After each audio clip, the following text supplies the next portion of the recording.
It's about time. Bring me another flagon of ale. Then why do you bother me? Be gone. Listen carefully. If you continue to pester me, I will crush your neck with my bare hands. Go, now. I can already feel my blade thrusting into my enemies and twisting. Senjak Dorotea! I swore I would crush the life out of you someday. Today is that day. Just following orders is a coward's excuse, Dorotea. And I haven't forgotten what you said when I refused your advances. You are both mewling cowards, turning on each other as easily as you turned on me. Half your men are already dead. You'll join them soon. You handled yourself well enough. As a rule, I do not rely on those who fight beside me.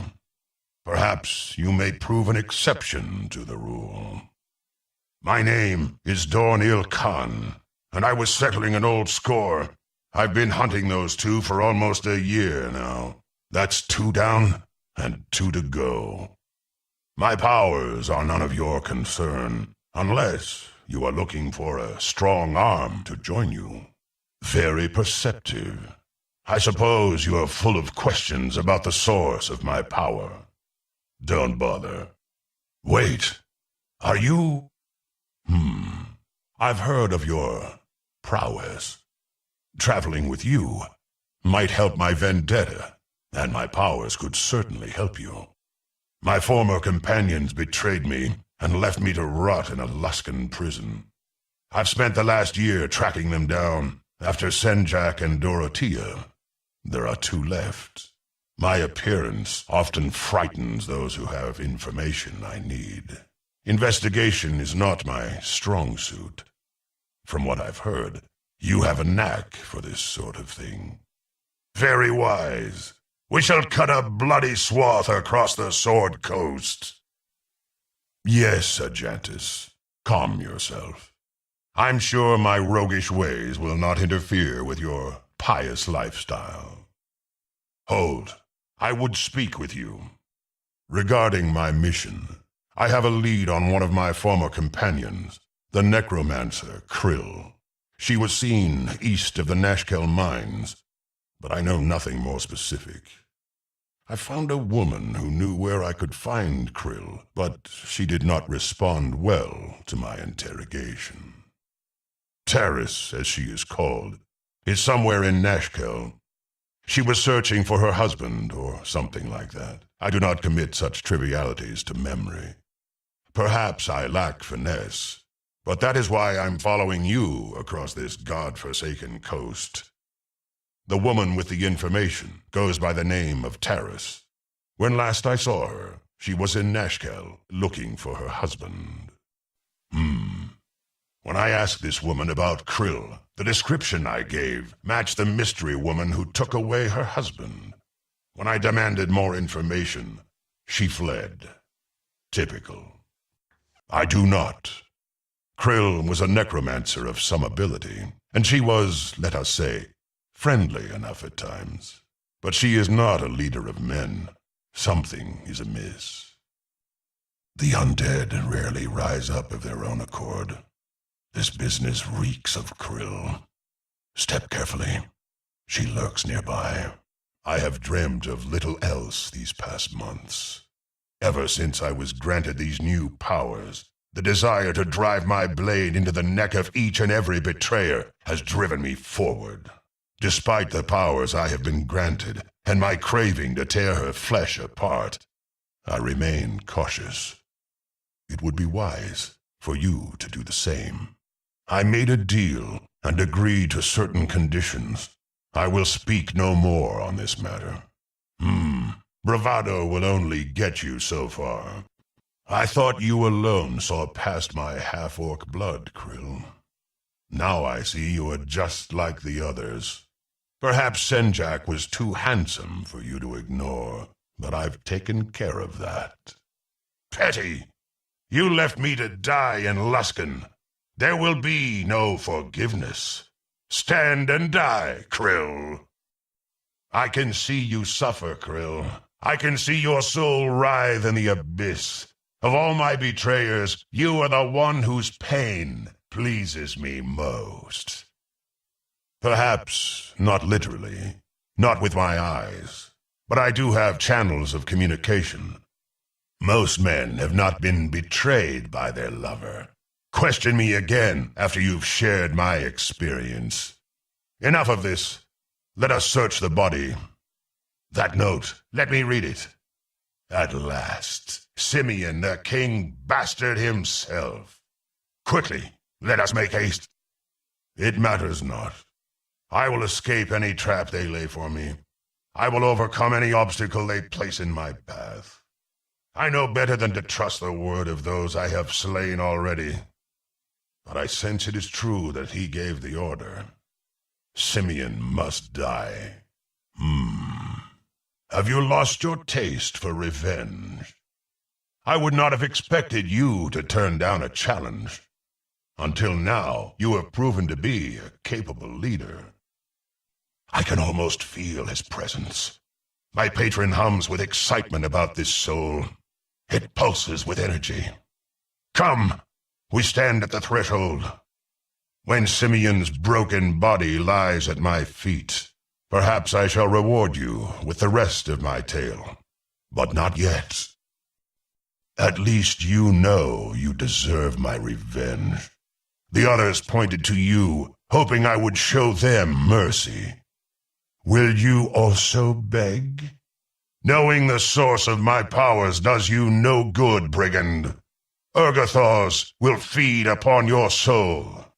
What is this? Either you jest, or your judgment has lapsed, and I am not a man who enjoys humor. I will return to the friendly Arm Inn until you come to your senses. At last, Simmeon lies dead, his patron broken. Urgathaws feasts on the souls of my betrayers. My revenge is complete. As I understand it, Simmeon accepted the same dark pact as I, only with a different patron, an enemy of Urgathaws. Urgathaws is an outsider to these realms. Our world interests him, and his power interested me. Our pact makes me his chosen instrument. What? Did you think me a prisoner? A fear-driven weakling? No. I agreed to the pact with Urgathaws, knowing just what I would receive and what I must do in return. The power is mine, and so is the obligation. I would no sooner sacrifice them than you would sacrifice an arm. I know little more than that Urgathaws demands blood, an easy price for me to pay while pursuing my vendetta. Your path has been even bloodier. Perhaps I should continue to follow it at your side. Yes, even as I say so, I sense Urgathaws approves. Will you keep me by your side? Evil is a term wept by the weak and the defeated. What have I done? Well, I have cleansed the world of a band of treacherous dogs. The powers Urgathaws has granted me have accomplished what many would consider a great good. Do not annoy me with such simplistic notions of morality. You gather correctly. Good. Let us leave this place. I have much to consider about my future. I'll take it under consideration, dwarf. I do not deny my hardships, nor do I seek your sympathy. Step back, woman. Dexterous hands may tempt other men, but I can see them for what they are, thieves' tools. If I see you near my gear again, I will slice your throat. I have no time to deal with the likes of you. Heal, wench, or I will carve the soul out of your frail flesh. An unfair contest, woman. Face me after a day's rest with only a blade in your hand, and we shall see who is the better fighter.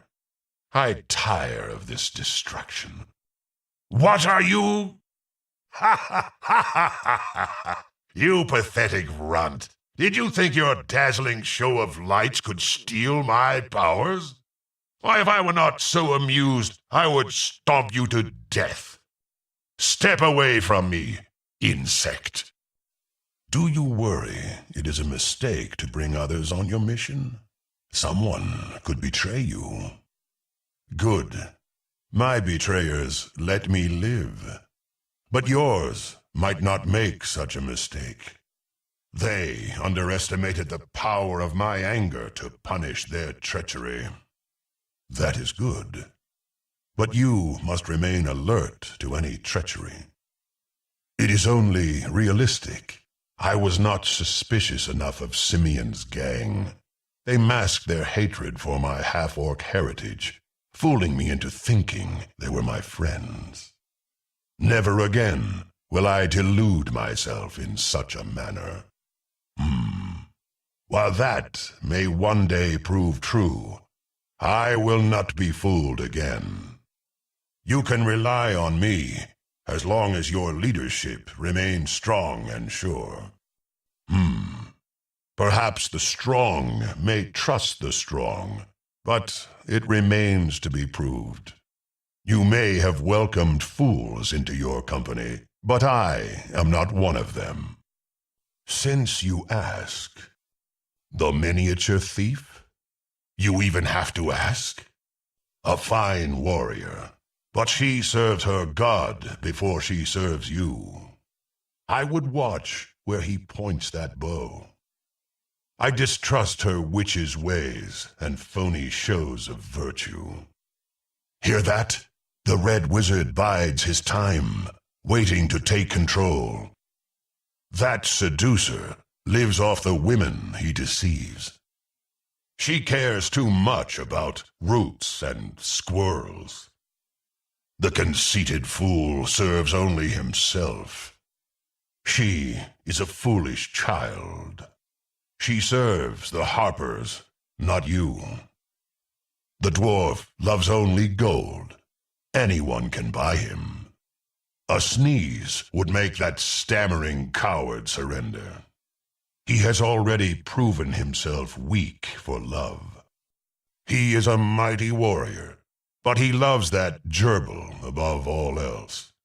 I do not threaten your hamster. The little savage has his uses, but don't turn your back on him. Even if that is true, you cannot trust her wild magic. You can never trust one who deals in illusion.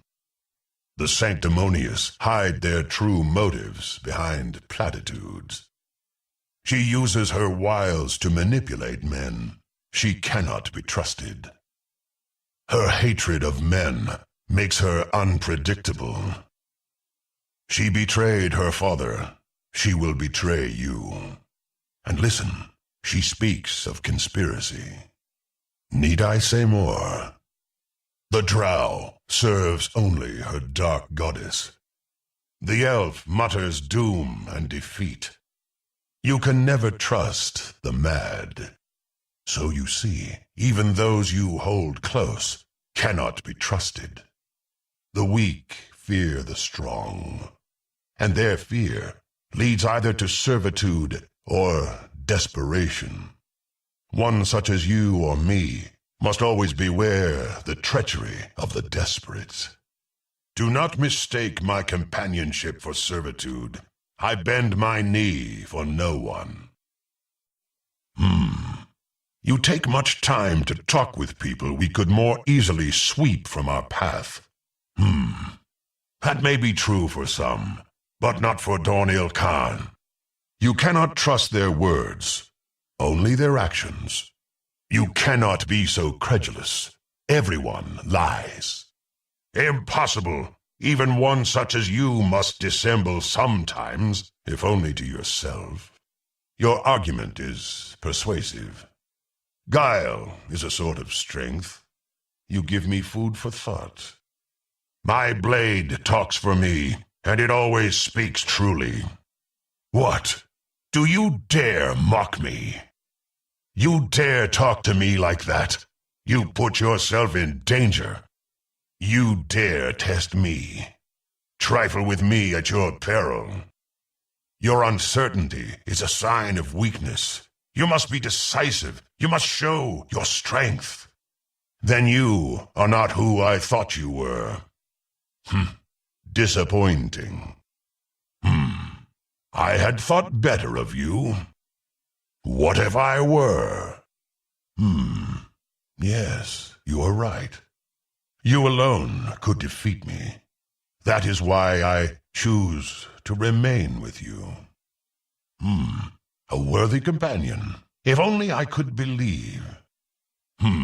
I distrust such sentiment in others, but perhaps you and I...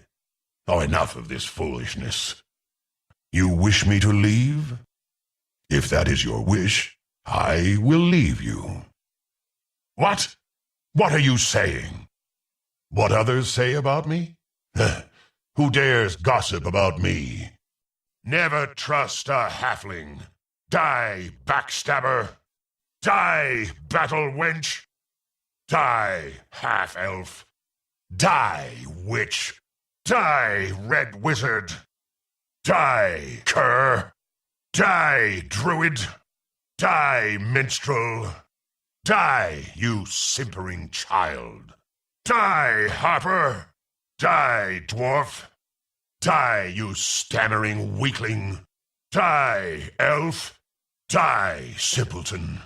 Die, halfling. Die, monk. Die, gnome. Die, temptress. Die, wench. Die, thief. Die, you annoying mite. Die, enchanter. Die, lunatic. Die, sorceress. There. That should still any other tongues from wagging. I do not tolerate disrespect from inferiors. Neither should you. I would expect no less. Mercy breeds contempt. It was a pleasure. If you need more killings, you have but to say the word. Baldur's Gate. This place reminds me of Luskan.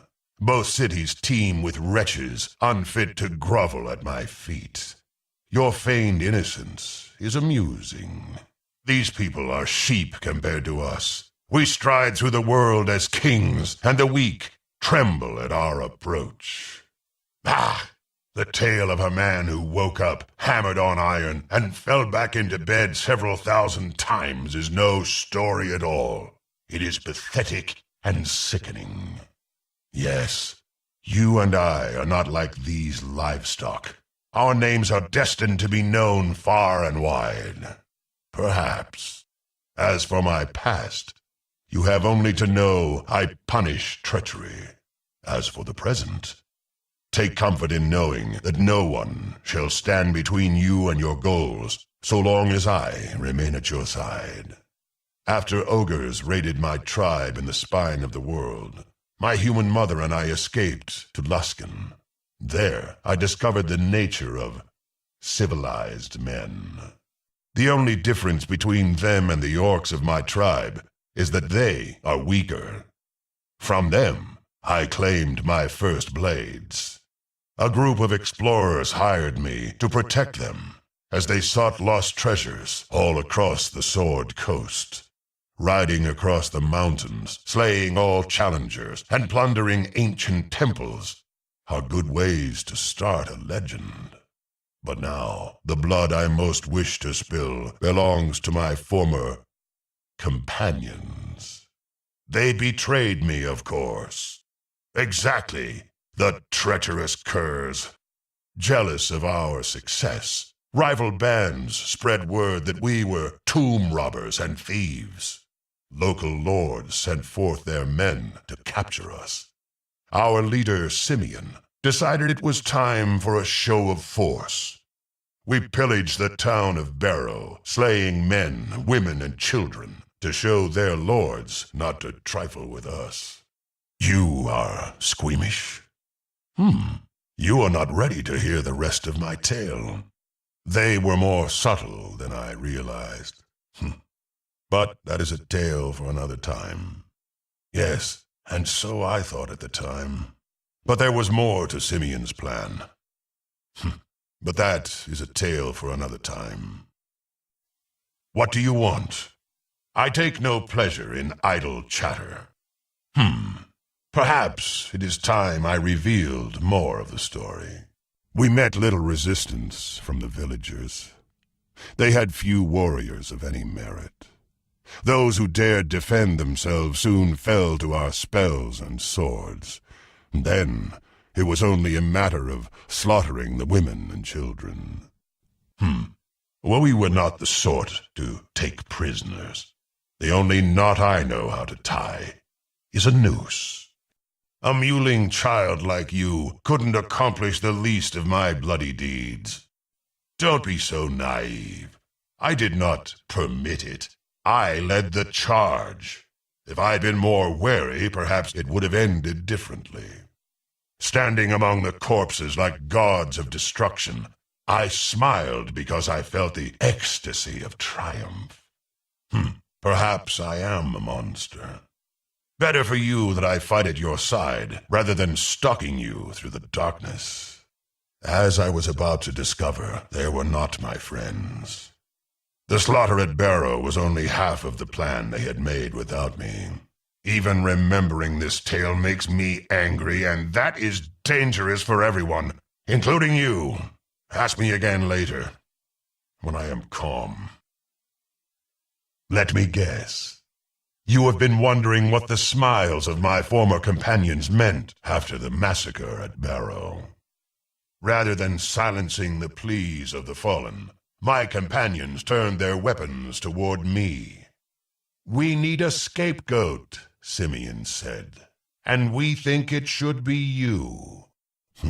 Is it not obvious? Simmeon feared me. I was foolish to trust Simmeon. That much is true. Exactly. He knew it was only a matter of time before the others looked to me for leadership. If you grow tired of my voice, mage, I could remove your ears. I could have cut down any one of them, but together they overcame me with spells and the strength of numbers. They left me unconscious among the dead. When a Luskan patrol arrived to investigate the smoking ruins, they took one look at me and clapped me in irons. While I was awaiting execution in a Luskan dungeon, I came to understand Simmeon's plan. If the local lords believed they had captured the leader of our group, they would cease their pursuit. Simmeon left me behind to wear the mantle of the Butcher of Barrow alone. My true hatred was born on that day. I swore revenge on them all. For a month I rotted in that darkness. My ears were filled with the chittering of rats and the curses the guards heaped upon me, and their hatred only fed my own. Be silent. You asked for this tale. Telling it reminds me of the rage I felt in those days, so do not interrupt. Listen carefully, because I will tell the rest of this story only once. My hatred for Simmeon and the others ran deep, deep enough that something outside this world felt it. A cruel and powerful entity answered my desire for revenge. This outsider offered me a pact. In exchange for the power to break loose of my bonds and wreak vengeance on my betrayers, I would become his champion in the mortal realm. The souls of those I slay feed his hunger. Do you have a problem with half-orcs, Drow? Perhaps we should parade you through Baldur's Gate and see what reaction your appearance draws. You may take solace in their desire when they burn you at the stake. That is what comes of judging others by their appearance. Once I made the compact, it was my turn to make my captors suffer. Bursting out of my cell, I slew all who stood in my way, pausing only to give special attention to my tormentors. Since then, I have searched for my betrayers, leaving behind a wake of destruction where fools tried to stop me. Whispering to me from his distant world, my patron led me to you. He foresees great things for us if we continue to fight side by side. And what would you have done? Allow the executioner to take your head? I wield powers beyond your reckoning. Were I so inclined, I could eclipse you as champion of your god. I can hardly believe it. You, the spawn of Baal himself. Urgathos was wise to tie my fate to yours. Think of the rivers of blood we could spill across the realms. You should embrace this path. What a gift to have the blood of a dark god coursing through your veins. Do you not see the possibilities? We could silence all who oppose us. No one would dare call my lineage into question. The source of your divine essence doesn't matter. Don't you see? Baal is dead. I say that the blood of a god is the blood of a god. It matters not from whence it came. I can see I'm not getting through to you. But consider this. Had I not embraced the offerings of Urgathos, I would never have achieved such greatness. Yes, I can see it now. A great fate awaits you. Do not forget those who have bled for you when you finally ascend.